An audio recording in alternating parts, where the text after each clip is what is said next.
do assassinato de Gil Sistak. A morte do professor catedrático foi hoje um dos pontos da agenda do encontro entre Oldemiro Baloi, embaixadores e organizações internacionais. Encontro havido na tarde desta quarta-feira nas instalações do Ministério dos Negócios Estrangeiros e Cooperação, com os chefes das missões diplomáticas, consulares e representantes das organizações internacionais acreditadas em Moçambique. Oldemiro Baloi manifestou a convicção do governo moçambicano em capturar e responsabilizar criminalmente os assassinos do constitucionalista Gil Sistak, morto a tiro na manhã desta terça-feira na Avenida Eduardo Mondlane, em Maputo. Fomos colhidos de surpresa com a triste notícia, dando conta do trágico e brutal assassinato injustificado do professor universitário e constitucionalista Gil Sistak, ocorrido no período da manhã. Condenamos veementemente este ato bárbaro que espalhou ondas de choque, de tristeza e de reprovação no seio da nossa sociedade. Estamos confiantes que os atores do crime serão neutralizados e trazidos à justiça. Ainda no encontro desta quarta-feira, Baloi manifestou sentimento de pesar em relação ao assassinato.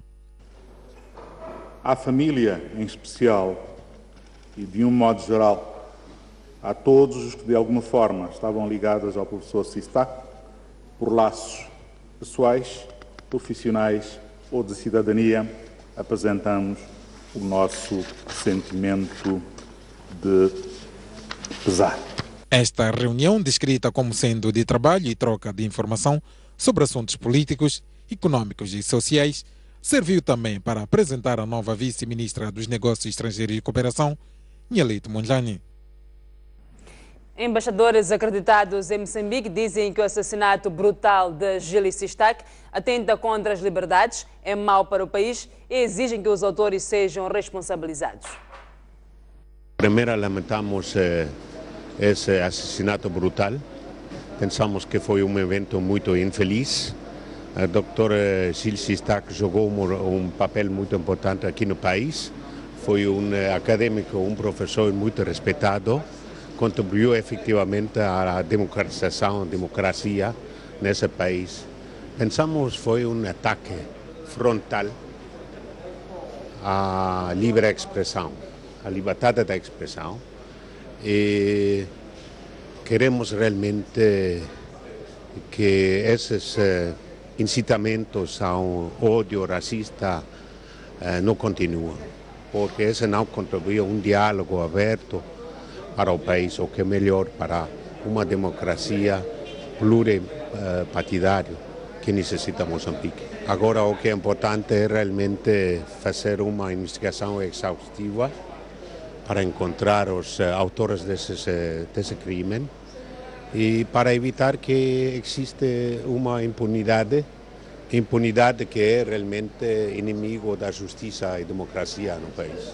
É com muita tristeza que aprendemos a notícia e, só queria destacar que acho que todos temos que fazer uma reflexão sobre o tipo de diálogo. Eu nunca tive a oportunidade de encontrar-me com o Sr. Sistak, mas aprendi que ele teve um impacto enorme sobre os alunos dele e sobre o desenvolvimento do Estado de Direito aqui em Moçambique. Então é uma perda enorme e acho que é um momento para todos refletirmos em como podemos apoiar a paz e a reconciliação e usar a linguagem positiva em vez de linguagem divisiva e acusações de ódio. Queria dizer que lamentamos muito este assassinato de uma jurista excelente que sempre fez um bom trabalho e que nós esperamos e que nós discutimos também com o ministro é que um trabalho é uma palavra que é utilizada muito, mas a polícia de desempenhar o seu papel e para saber o que aconteceu verdadeiramente. E o que é muito importante, porque um elemento importante também é que agora há muitas pessoas em Moçambique que têm medo.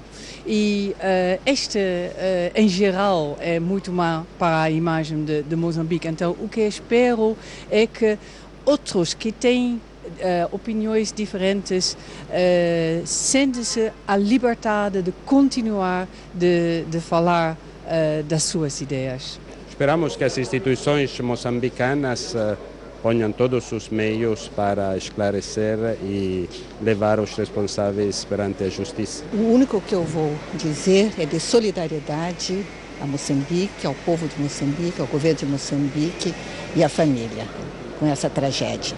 E tenho certeza de que tudo e da melhor maneira será feita para que tenha justiça. E a Embaixada da França em Maputo garante apoio à família Sistac para que possa facilmente vir a Maputo. Entretanto, o embaixador da França diz que a decisão sobre o local e a hora do enterro cabe à família de malogrado.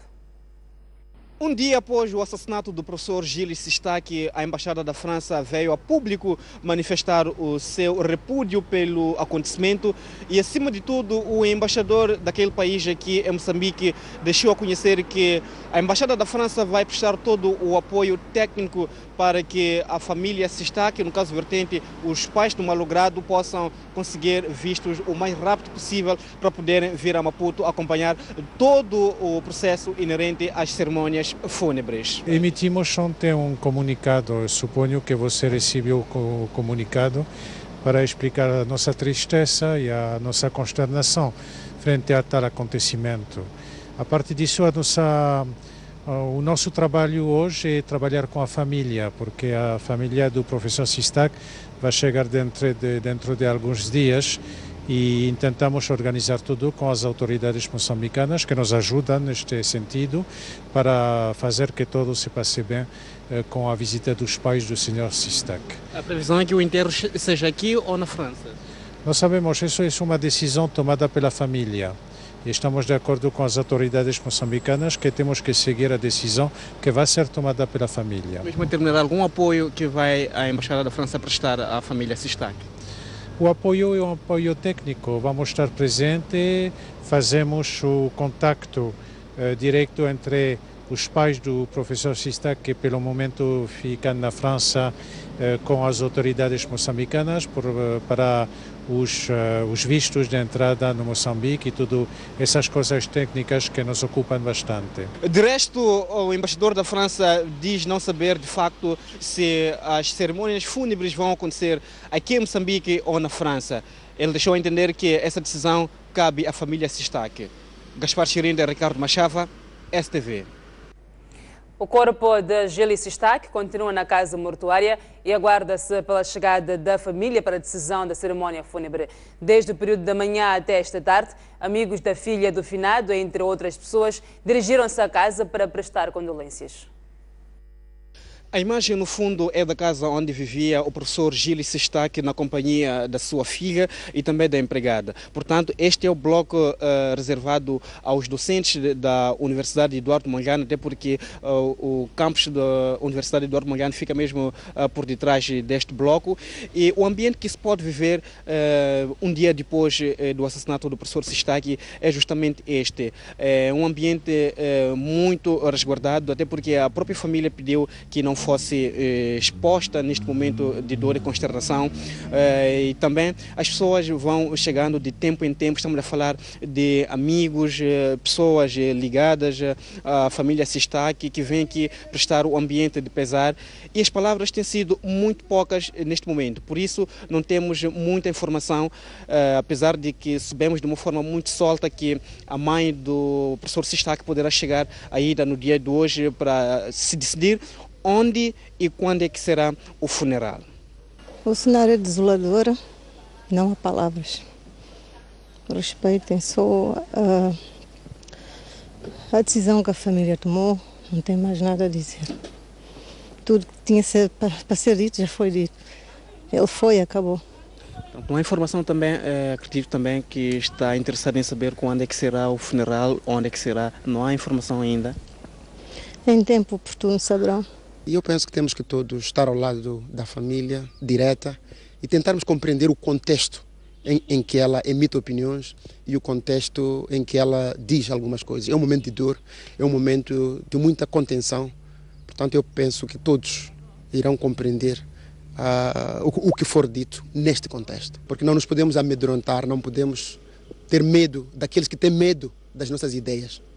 Quando uma certa elite estava a perder o poder em Moçambique, assassinaram o Carlos Cardoso. Neste momento, há uma outra elite que tem medo de perder o poder, assassinaram o Sistac. Vão assassinar mais, mas a história já definiu o seu destino, que é no caixote do lixo. Porque quem não sabe pensar, quem não tem capacidade para pensar, usa sempre a violência e usa sempre a lógica dos tiros, a lógica da morte e a lógica do luto. Portanto, são estas informações que podemos avançar neste momento da tarde e continuamos aqui de plantão para que possamos colher mais informações e atualizarmos o caro telespectador. Hermenegildo Zebani e Ricardo Machava, STV. O taxista que se preparava para conduzir Gil Sistac diz que não notou nenhum movimento estranho, além da chuva de tiros contra o constitucionalista. Já o gerente do restaurante diz que tudo corria normalmente até ouvirem-se os tiros. Gil Sistac entrou no táxi antes de ser alvejado. O condutor, que devia ter levado o constitucionalista ao tribunal administrativo, conta que só ouviu tiros em direção à vítima e que tentou pedir ajuda. Eu estava no carro, abri a porta dele, ele entrou, fechei, contornei isto aqui, vi abrir a minha porta. Então, quando estava a meter mesmo a chave de ignição, começaram a chover as balas, já da trás. Então, atingiram onde aí, quando me ouviu, então saímos, ele saiu ali fora, caiu. Pedimos aí socorro a algumas pessoas, não pode entrar porque ainda estamos à espera da polícia. Não disse, não, ele está a respirar, portanto está em vida, podemos socorrer. Meti-lhe no mesmo carro meu, nosso, então manobrei dali e ele por aqui. Gil Sistac ficava habitualmente 30 minutos sentado numa mesa como esta, a tomar o seu café matinal, habitualmente sozinho. Depois de fazer o mesmo exercício na trágica manhã de terça-feira, o professor catedrático levantou-se, caminhou por um corredor como este. Não o comprou habitualmente, como fazia o seu jornal ao Ardina, que fica a trabalhar neste local, e depois dirigiu-se à sua viatura. Testemunhas contam que não notaram nada de estranho nos últimos dias na rotina de Gil Sistac. Era bom, estive a trabalhar de facto de manhã. Ele esteve aqui nas primeiras horas, sempre tem vindo para aqui por volta das 7h15. Ele depois sai, sempre tem andado com o taxista, que é uma trouxa dele. Porque quando ouvimos esses trundos, quando saímos aqui fora, ele já estava no chão. Então, não chegamos de ver, eu inclusive não cheguei de ver nenhuma viatura ou uma coisa estranha, não cheguei de ver. Saí dali através do ruído, então eu apanhei uma pessoa lá dali, regular, pronto, e ouvi dizer que foi baleado, da maneira como estava a sangrar. O fato de nenhum movimento estranho ter sido notado no dia da morte do professor catedrático Gil Sistac confirma as hipóteses de que o xadrez à volta do seu assassinato tenha sido tão bem calculado que nenhuma pista foi deixada. Elton Tsembane e António Tiwa, STV. O criminalista e antigo diretor da Polícia de Investigação Criminal, António Frangules, diz que a Procuradoria-Geral da República e o Comando-Geral da PRM já deviam ter se pronunciado sobre as equipas formadas para investigar o assassinato de Gil Sistac. O cidadão tem direito à informação, tem direito a saber, digamos, em tese, de um modo geral, o que é que está-se a fazer. Formou-se uma equipe multidisciplinar, uma equipe de investigação, pediu-se algum auxílio de polícias congêneres com um bocado mais de capacidade em termos técnicos e em termos de investigadores. O que é que se fez? O que é que se está a fazer nesse sentido? E não concretamente no que se está a fazer dentro das investigações, dentro do próprio processo. Isto aqui o povo precisa de saber. A Procuradora-Geral da República já devia ter vindo à ribalta dizer alguma coisa. E o próprio Presidente da República, pessoalmente ou através do seu porta-voz, não é? Aliás, até incumbiu o Ministro do Interior, já era a altura de vir cá fora, que olha, não há tempo a perder, mãos à obra, teriam reunido durante a noite e decidido alguma coisa que tenha, portanto, interesse para a população saber. A sociedade não espera nada. Ora, se por exceção vir a trazer resultados neste caso, olha, todos nós vamos agradecer, porque a própria instituição, as instituições de justiça e sobretudo a própria polícia pode vir a moralizar-se, porque há uma certa incredulidade, mas muito séria dos cidadãos relativamente à polícia. Quer dizer, a primeira sensação do cidadão é que não vai acontecer nada. Oxalá que aconteça. No local do crime, nós vimos o cenário de sempre, né? O cenário de sempre, portanto, não houve, primeiro, uma ocorrência, digamos, veloz, porque em criminalística a velocidade é um dos requisitos importantíssimos para o sucesso do exame ao local do crime. A polícia não ocorreu ao local com aquela velocidade ideal, necessária. O partido Frelimo condena o assassinato do académico Gil Sistac e lamenta a postura de alguns cidadãos e órgãos de comunicação social por tirarem conclusões precipitadas.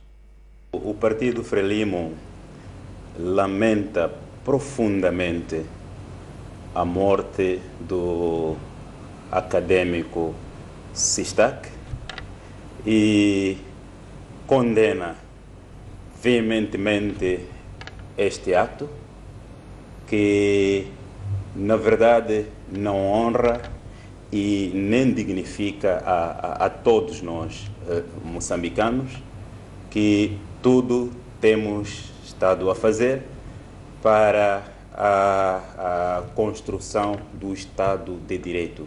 É com muita pena que depois deste triste acontecimento, alguns compatriotas nossos se precipitem a fazer declarações em que, na sua opinião, já existem culpados, já os julgaram e já os condenaram. Dizia, é com muita pena. Esta é uma notícia que continua a marcar a atualidade nacional e internacional. E como já é habitual, à quarta-feira temos 3 convidados. São eles os senhores Eduardo Namborete, Silvério Ronguan e também António Bueno. A todos muito boa noite, muito bem-vindos ao programa. Menos de 24 horas após a abertura do ano judicial com o combate à criminalidade como um dos grandes desafios do ano, o país é surpreendido com o assassinato do constitucionalista e professor catedrático Gil Sistac. Doutor Namborete, como é que analisa esta ação macabra, tendo em conta aquilo que foi o discurso na abertura do ano judicial? Bom, primeiro permita-me que comece por saudar os telespectadores e os colegas aqui do painel. Boa noite e endereçar também os meus sentimentos de pesar para a família do professor Gil Sistac. Este assassinato macabro é indescritível porque supera todo tipo de imaginação que um ser de bom senso pode ter em 2015. Se estivéssemos em 1962, 64, ainda podemos entender que esta era a forma de resolver os problemas nessa altura.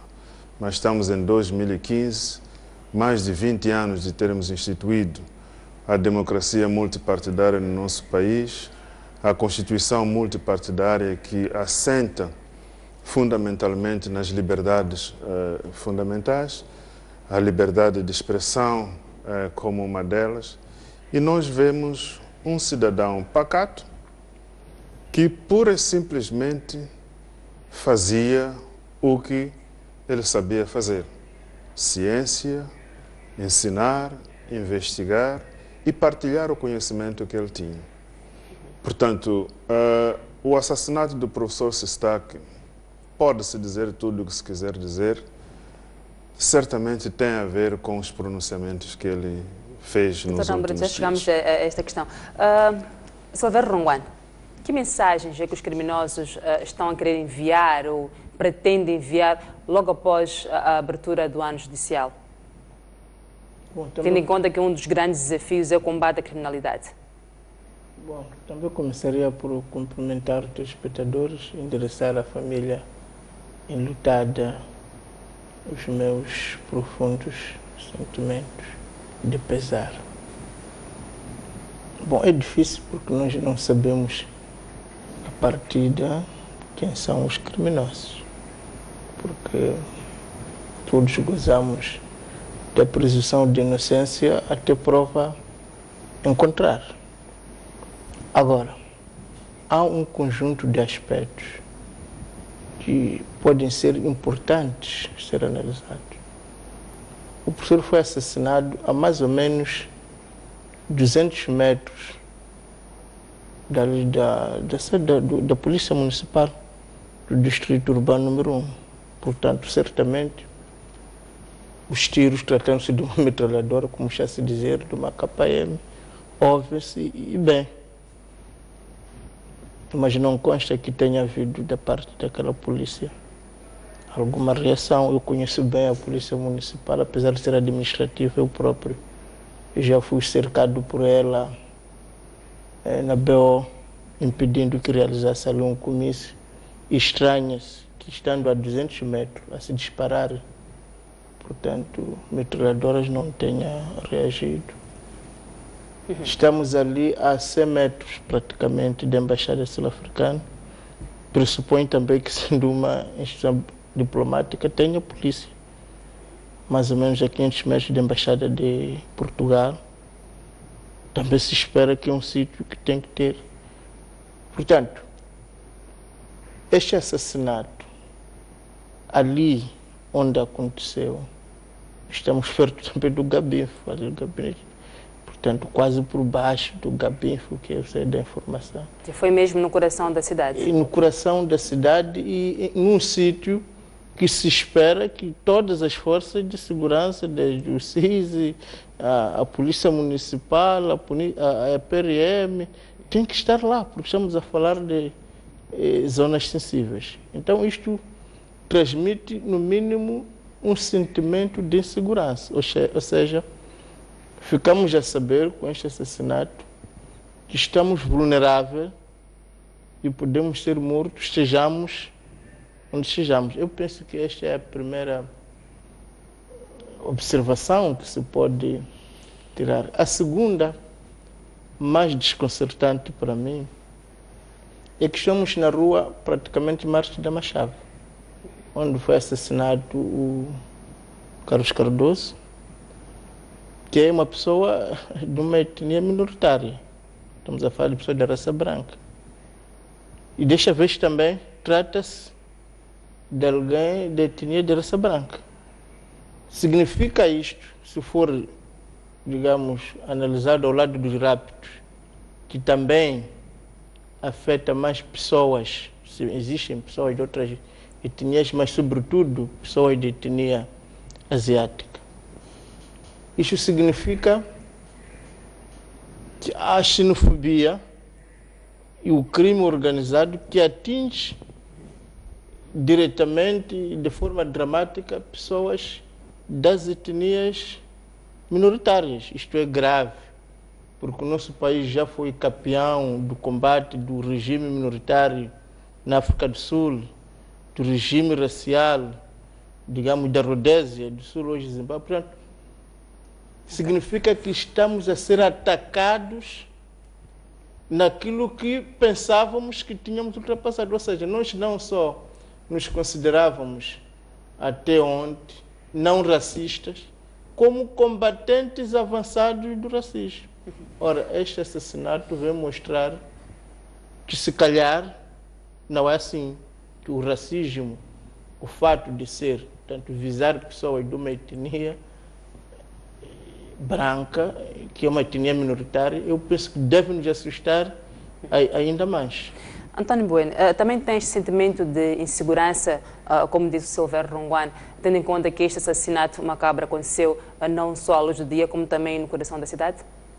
Bem, muito boa noite, caro telespectador, e também cumprimentar os meus colegas de painel e também aproveitar a ocasião para endereçar as minhas mais sentidas condolências à família Sistak pela perda irreparável do professor Sistak mas também um grande abraço de solidariedade aos meus ex-colegas de faculdade, e inclusive até os estudantes também de faculdade que foram alunos do professor Sistac, como aliás eu fui, e acima de tudo também um grande abraço fraternal e de grande solidariedade e encorajamento aos meus colegas advogados, e também porque o professor Sistac era advogado e estava inscrito na Ordem dos Advogados.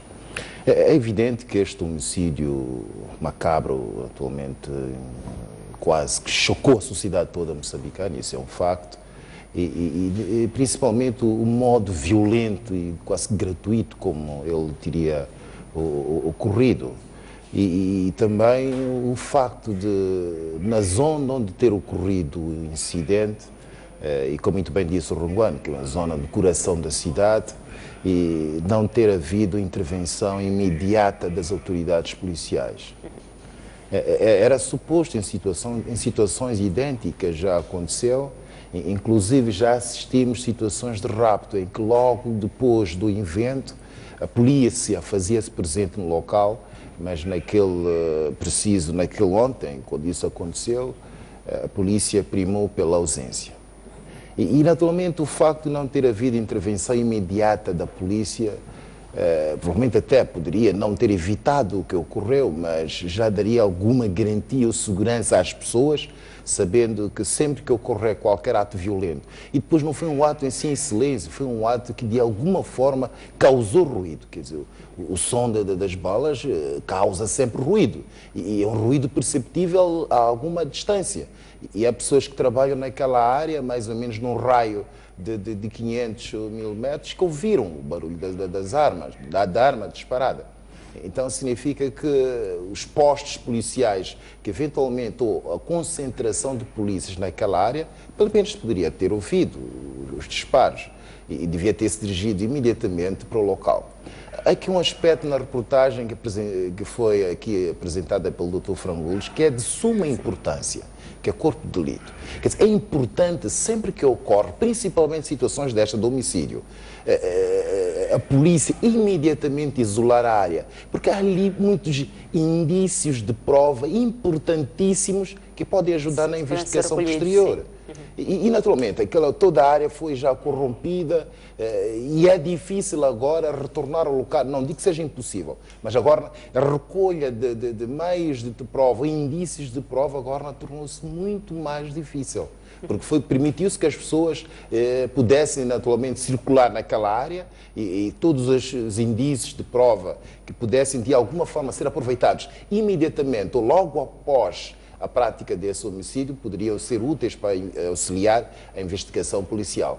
Mas isto atualmente depois criou um clima na sociedade de instabilidade, de insegurança, mas acima de tudo de medo. Porque as pessoas, atualmente, com base no senso comum, as pessoas estabelecem relação entre aquilo que o professor Sistac, o pronunciamento público que fez, e a frontalidade, que aliás, isto aqui era uma das características próprias do professor Sistac, era a frontalidade permanente, e o pronunciamento que ele fez, a manifestação de opinião dele relativamente a um assunto sensível na sociedade, e depois ocorre este Dr. Bueno, antes dos pronunciamentos do Gil Sistac, falava daqui da velocidade que o Dr. Frangulos também falou.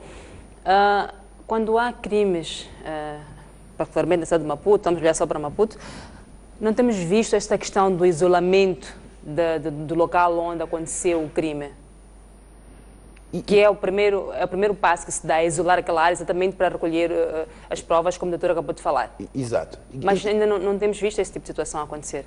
Bom, infelizmente não tem acontecido, mas isso deve acontecer imediatamente. Quer dizer, a polícia já devia ter conhecimento e capacidade de, no local da ocorrência do crime, fixar um perímetro de segurança. O que significa que dentro desse perímetro ninguém se deve induzir. Eventualmente eles acham que podem ir lá ser encontrados também alguns indícios de prova. Mas não só isso. Mas é de facto muito importante e de facto me desgosta bastante, principalmente tratando-se da necessidade de investigar profundamente este crime. É que as minhas respostas. Todos nós já sabemos. Viu que isto é grave. Isto é grave porque num processo deste homicídio nós temos que ter todas as cautelas e cuidados necessários para proteger as testemunhas.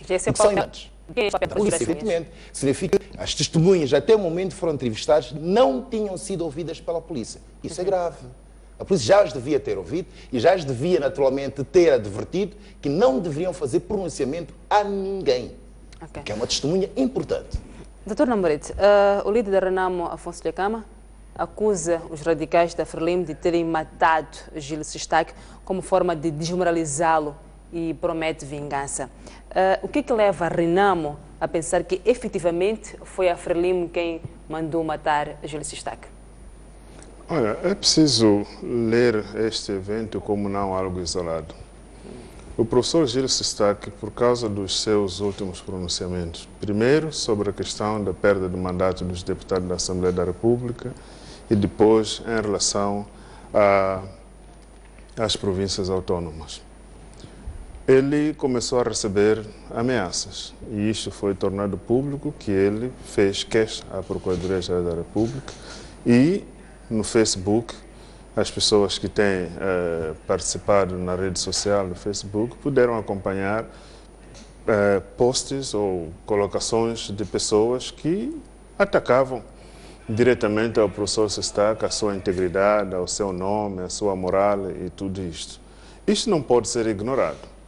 E muitos destes são pessoas identificáveis. São pessoas, porque estão nesta rede, são conhecidas e até atribui-se ao G40 como sendo o grupo que estava diretamente a atacar o professor Sistak por causa desses posicionamentos. Primeiro, a questão da perda do mandato estava relacionado com os deputados da Renamo. A questão das províncias autónomas é uma iniciativa da Renamo. Certamente que as pessoas que estariam desgostosas com este posicionamento são as pessoas que estão contra estes posicionamentos. Aqui eu não vou dizer, porque não sou juiz, isso cabe ao juiz determinar quem é o culpado desta morte, mas a mim cabe-me levantar as várias possibilidades que aqui os factos nos apresentam, porque seria muita coincidência as pessoas ameaçarem e logo de seguida se concretizar. Eu até diria, mataram primeiro a personalidade do professor Sistak, pelas palavras, pelos posts no Facebook, e depois mataram-no fisicamente ontem, e ele efetivamente, fisicamente já não existe. Cabe à polícia fazer a sua investigação e chegar à conclusão de quem efetivamente matou o professor Sistak. Mas há aqui indícios que acho que não devem ser desprezados, não devem ser ignorados no processo de investigação. Nem que para tal se chegue à conclusão de que efetivamente as pessoas que o ameaçavam ou o insultavam ou diziam tudo e mais alguma coisa sobre ele não tem nada a ver com este facto que efetivamente aconteceu. Quem fez isso é o fulano tal, porque é isso que o povo está à espera, é disso que os cidadãos estão à espera de ouvir quem efetivamente cometeu este crime. Temos esperanças, sim, mas estamos preocupados. Há um silêncio quase que ensurdecedor.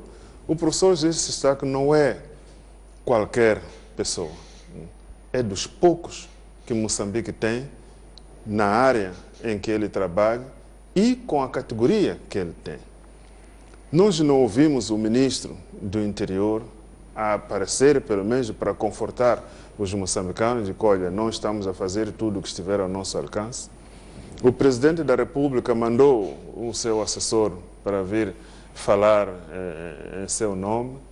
Não vimos o comandante-geral da polícia na cena do crime, que seria uma mensagem de que, olha, ao mais alto nível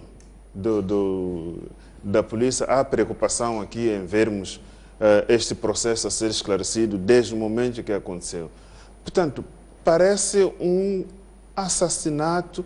Quer dizer, se já para um cidadão qualquer é isso que nós esperávamos, para um cidadão como este, nós esperávamos ainda mais. Mas isto não aconteceu. Hoje, as pessoas já começam a duvidar se efetivamente há um interesse de se investigar a fundo este caso ou, no fim de tudo, vamos ouvir que estão ainda a monte, ou encontrou-se este, ou encontrou-se aquele. Nós todos, como os moçambicanos, hoje o pensamento básico é de que podemos morrer a qualquer momento. E estamos preparados para isso, porque efetivamente uma pessoa que sai de casa, vai tomar um café e sai para entrar num táxi e morre, não sabemos mais aonde é que é possível alguém se sentir seguro. Portanto, eu acredito que há sim uma relação. Eu conheci o professor Sistak da Faculdade de Direito, fora da Faculdade de Direito. Não quero aqui entrar no íntimo dele para descobrir se haveria algum problema ou não, mas pela personalidade que eu conheci, eu diria que não é pessoa de ter estado envolvido nem com drogas, nem com negócios sujos, nem com outro tipo de negócio que poderia causar uma perseguição até a morte dessa natureza. Dr. Bueno, olhando para aquilo que é a posição da Renamo e também de algumas figuras da sociedade, estas acusações têm ou não lógica? Bom, tem lógica partindo do princípio que, e voltando àquilo que foram os pronunciamentos do professor Sistak há algumas semanas atrás, evidentemente é fácil estabelecer uma relação, um nexo de causalidade, eventualmente o pronunciamento dele e este resultado que ocorreu. E como muito bem disse o Namoredo, quer dizer, esta é uma hipótese, é uma das possibilidades. De certeza existirão muito outras possibilidades. O que é importante é que nesta fase, de certeza a polícia deve estar a tratar já do assunto seriamente, é que é uma fase em que não se deve excluir nenhuma possibilidade. Pelo contrário, deve-se tentar buscar o maior número possível de possibilidades que possam, de alguma forma, justificar ou tentar perceber o que é que teria estado por detrás deste homicídio. É evidente que, à medida que cada uma das possibilidades ou hipóteses não fizer qualquer sentido, vai sendo descartada e, no fim, naturalmente, teremos aquela hipótese mais consistente e será com base nessa hipótese ou nessa possibilidade que a polícia depois irá, naturalmente, centrar a sua investigação de modo a poder, em primeiro lugar, descobrir os autores, quer materiais, quer morais. E, por outro lado, o mais importante, as motivações. O que é que teria levado essas pessoas a praticarem esse crime? Isso é importante, não só naturalmente para conseguir depois responsabilizar criminalmente essas pessoas, como também é importante, o mais importante é esclarecer não só a sociedade moçambicana, mas acima de tudo a família do professor Sistak relativamente às causas que estariam de Estado por detrás da sua morte. O Fernando Lima disse que foi criado um ambiente de ódio e diabolização do Dr. Sistak nas últimas semanas pelo G40 e também por alguns órgãos de comunicação que promoveram o ódio racial. Este cenário poderá de alguma forma ter contribuído para o assassinato de Gil Sistak? Não, qualquer cenário em que qualquer grupo, pessoas ou imprensa, seja o que for, ataca a integridade, a personalidade das pessoas é condenável. É condenável a qualquer título, que significa que as pessoas têm a necessária liberdade de exporem as suas opiniões e é aquilo que eu sempre digo, se é uma opinião eventualmente publicada por alguém com a qual eu não concordo, eu tento arranjar fundamentos e argumentos suficientes para contrariar essa opinião. Agora, se eu não tiver argumentos nenhuns, eu mantenho-me calado. Porque de nada vale, eventualmente, eu rebaixar-me ou tentar, eventualmente, ter atitudes desprezíveis no sentido de apenas atacar a personalidade das pessoas, isso demonstrando, de facto, a minha ignorância, a minha pequenez relativamente à opinião diferente manifestada por outra pessoa. Silvério Ronguane, olhando para aquilo que era o professor Sistak, quem estaria interessado, quem interessaria a morte do professor? Bom, eu confesso que não sou perito neste tipo de análises, não sei, mas há aquelas coisas que toda a gente sabe. O que toda a gente sabe é que realmente houve estes ataques racistas. O que toda a gente sabe é que uma outra pessoa da mesma etnia, o Sr. Carlos Cardoso, também sucumbiu, digamos, da mesma maneira e praticamente no mesmo local. Portanto, eu continuo a pensar que se há algo de tremendo que aconteceu neste ataque, é colocar o nosso país na rota dos países racistas. Porque é preciso perceber um outro contexto, que depois, por exemplo, de termos visto no Zimbábue o ataque à pessoa da raça branca e Mugabe continuar por aí, digamos como está, é fácil que algumas pessoas comecem a acreditar que se pode atacar pessoas de etnias e minoritária porque não acontece Do seu nada. ponto de vista, o fator principal aqui foi a questão da raça. Houve mesmo do ponto de vista dos Facebook, não é? Do ponto de vista da comunicação social, houve efetivamente e de forma indubitável ataques desse teor. E é preciso também lembrar que o senhor Carlos Cardoso, que morreu praticamente da mesma maneira, na mesma zona, também era da raça branca. A mim o que me preocupa é que o nosso país, em 2015, esteja a descambar para derivas de tipo racista e raciais. Eu penso que é isso que tem que ser estancado imediatamente, é isso que não deve ser, digamos, permitido. Mas o professor Sistac, que é da ascendência francesa, não é? É preciso perceber que, para além do contributo inigualável que ele teve para o nosso país, sobretudo na área jurídica e da análise política, eu próprio faço análise política, às vezes meio cedo, levanto a voz, eu posso falar de uma pessoa. O professor Sistac não.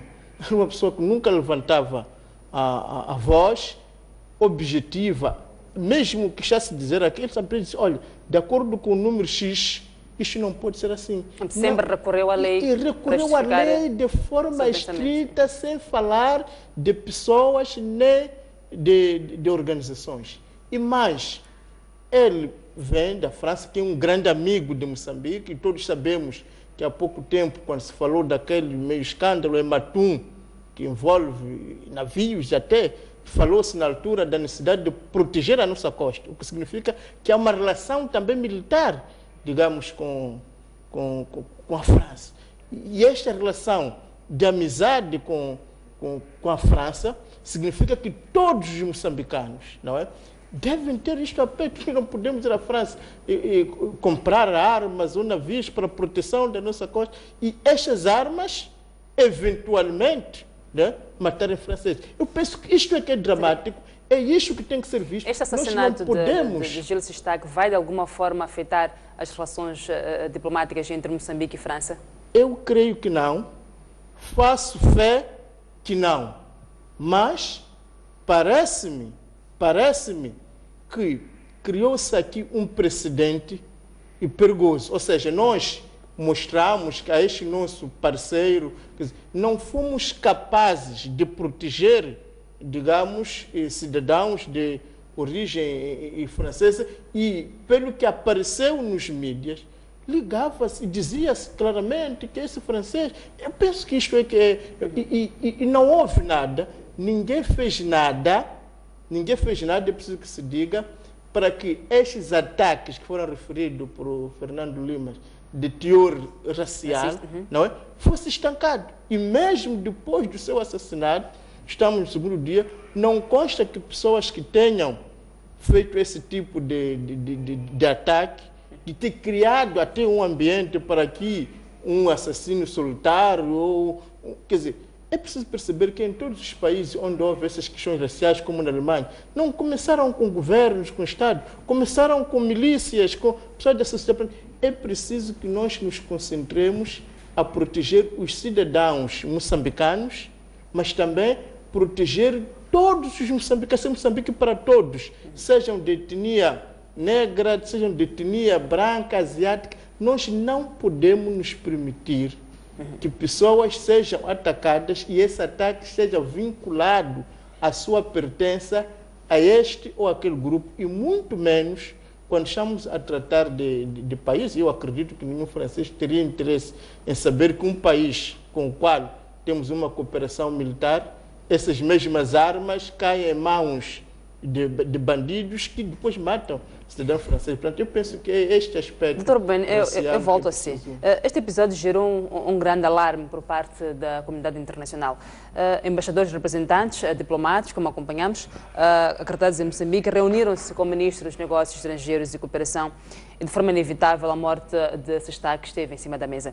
Tendo o governo, através do porta-voz do Presidente da República e do próprio ministro Aldemiro Baloi, dado garantias de que tudo será feito para esclarecer este assassinato, isto é suficiente para acreditarmos que, de fato, os culpados serão responsabilizados? Eu creio que sim.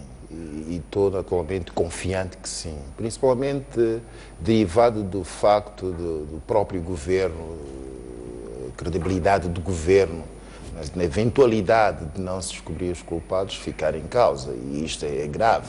Quer dizer, nós estamos aqui no início daquilo que é o mandato do presidente Inhosse, e há todo o interesse, não só em materializar aquilo que é o conteúdo do discurso dele no momento da investidura, mas, acima de tudo, transmitir uma nova mensagem aos moçambicanos que, efetivamente, ele está apostado a mudar.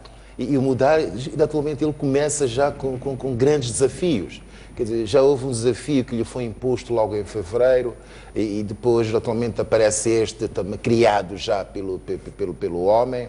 E dado o facto de ter dado o comprometimento dele, no sentido de levar justiça a todos os moçambicanos e também repisou que não há cidadãos de segunda nem de primeira classe, quer dizer, há todo aqui o interesse por parte do governo em garantir que efetivamente as diligências serão efetuadas com o profissionalismo necessário e também com aquilo tudo que tiver ao alcance da nossa polícia e não descurando, penso eu, é a minha opinião pessoal, não descurando, se caso for isso, a necessidade de recorrer até a pedir, solicitar ajuda a entidades naturalmente internacionais que têm pessoas especializadas, pessoas com outros meios e também com know-how, com larga experiência nesta área, que muito poderiam ajudar a nossa polícia. Mas conforme o Dr. Bueno mesmo disse, se a polícia não fez aquilo que é seu papel logo depois do assassinato de Gil Sistak, que é a recolha de provas, a proteção do local, a recolha de provas, até que ponto estamos garantidos que os responsáveis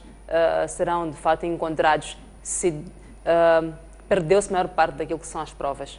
Bom, há um velho ditado que diz que não há crime perfeito. Eu acredito, não há crime perfeito.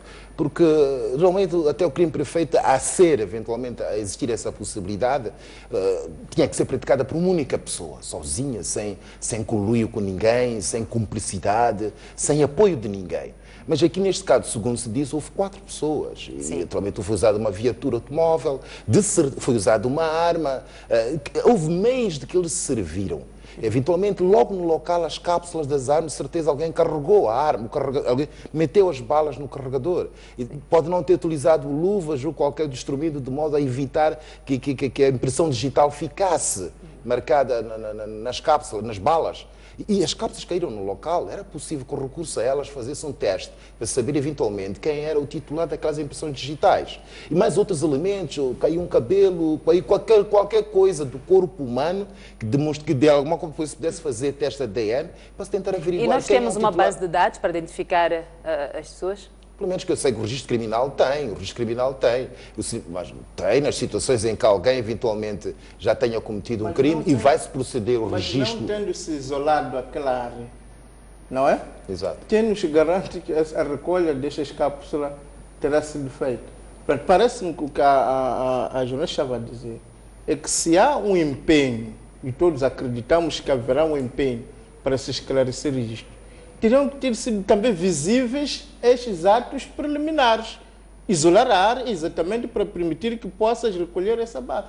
Parece que o que aconteceu é uma negligência tal que os atos subsequentes para o esclarecimento vão tornar isto difícil. A questão é, como é que, se eu entendi bem a pergunta dele, é que como é que nós podemos dizer que há um grande empenho, não é, no esclarecimento desse crime, como todos nós queremos, e ao mesmo tempo uma negligência primária. Mas vai perceber que o empenho aparece posterior, depois de ter ocorrido o facto.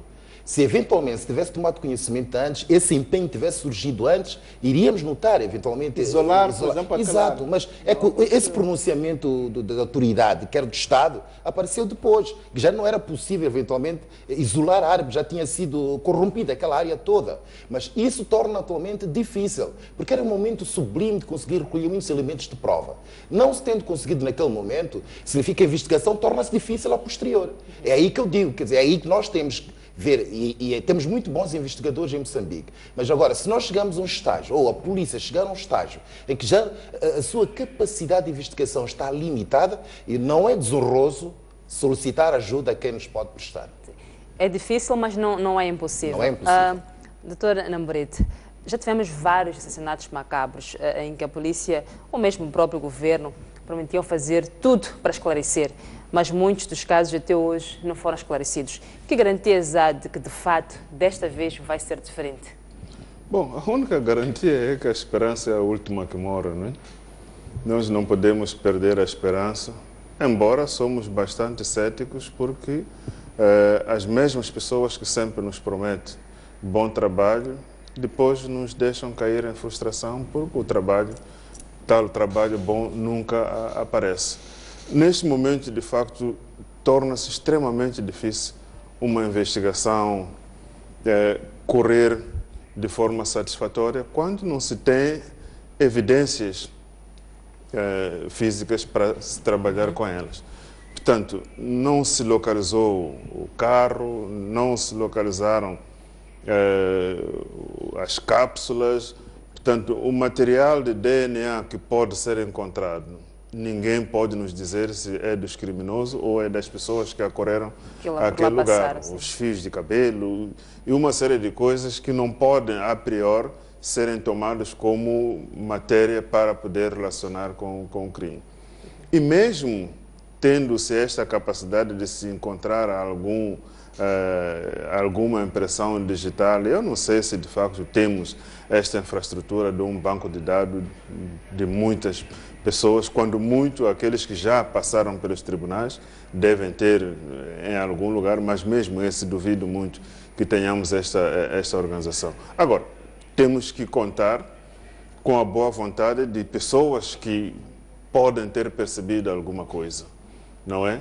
Como disse o colega Bueno, não existe crime perfeito.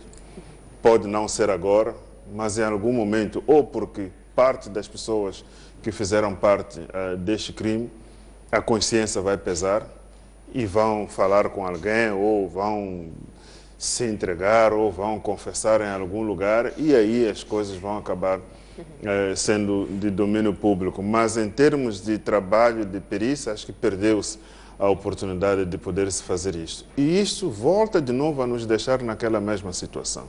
Por que insistirmos com uma equipa que só perde? Nós já dissemos aqui várias vezes, já inclusive, eu me lembro que num dos programas já avancei aqui a propósito, por que é que a polícia não investe na montagem de câmaras de segurança, por exemplo, na via pública? Se nós tivéssemos uma câmara de segurança naquele entrocamento, pelo menos o carro teria sido visto. Só que neste momento não se sabe que carro é, não se tem nenhuma característica do carro. As informações provavelmente serão contraditórias, porque muitas pessoas naquele momento com tiroteio, outros vão dizer que são 4, outros vão dizer que são 3, outros vão dizer que eram só duas pessoas, mas a câmara iria nos dar a informação fiel do que aconteceu naquele lugar. Infelizmente, isto não está a existir. Temos uma equipe que está a dirigir a polícia que já convive com este tipo de crime. São sequestros, são assassinatos, e parece que cada vez que acontece uma coisa desta, dá-se voto de confiança a estas mesmas pessoas. Eu ficaria na expectativa do Presidente da República tomar uma decisão. O Comandante-Geral da Polícia e a sua equipe já mostraram incapacidade de lidar com este tipo de crime. Eu acho que não é mau a pessoa reconhecer, olha, eu tentei fazer o melhor de mim, mas parece que isto é maior do que eu, não estou a conseguir, peço para o senhor presidente ou quem for o seu superior hierárquico me dispensar e colocar outras pessoas que provavelmente podem conduzir este barco para o melhor porto. Mas, infelizmente, vemos aqui insistência nas mesmas equipas que estão a perder, sempre com promessa de que vamos resolver isto, e voltamos a ter as mesmas situações. Se efetivamente é com a mesma equipa que aconteceram os sequestros, aconteceram os assassinatos, o que é que de facto nos mostra que desta vez a atuação vai ser diferente? Simplesmente dizemos que sim, ficamos à espera, porque não podemos dizer outra coisa. A esperança é esta, que nós temos que nos apegar a ela, mas do lado temos o sentimento. Para que se faça esta viragem? O Dr. Frangusta ontem também disse a mesma coisa, que deveriam ser colocadas câmaras de segurança, deveria haver aqui uma mudança da equipa? O que é que está a faltar? O que é que acha que está por detrás? Não, eu acho que falta simplesmente boa vontade, porque o poder existe para poder demitir e nomear. Não quero acreditar que a não colocação de câmaras de segurança na via pública é por causa de dinheiro. Nós temos Mercedes, Volvos, coisas que são supérfluas que estamos a adquirir e coisas que nós achamos que poderiam nos ajudar a resolver problemas que apoquentam aos cidadãos. Não estamos a investir nisso, então não posso dizer que é problema de dinheiro, mas talvez seja mesmo um problema de falta de boa vontade e o problema de falta de coordenação. Porque eu insisto muito nesta questão de que os governos do Partido Frelimo que se sucederam são governos que operam sem nenhuma coordenação. Há pouco tempo nós vimos porque um ministro decidiu que devia-se acabar com o pagamento em dinheiro nos serviços, e depois o outro ministério também, sem nenhuma análise, disse não, nós também nos cartórios e tal, tem que se parar de fazer isso, fomos seguindo, para depois acordar e dizer, epa, não pensamos bem, parece que isso não vai funcionar. É pura falta de coordenação, porque se as ações são analisadas, são estudadas e são coordenadas, mesmo a prioridade para os investimentos vai ser feita em função daquilo que é prioridade para o país. Infelizmente, isto não está a acontecer. Nós continuamos a trabalhar de forma muito tateando, não é? Sem uma análise muito profunda e coordenarmos todos os setores para escolhermos quais são as prioridades dentro das grandes prioridades que o país tem. Silvério Ronguan, o doutor Bueno, mas antes mesmo dessa questão,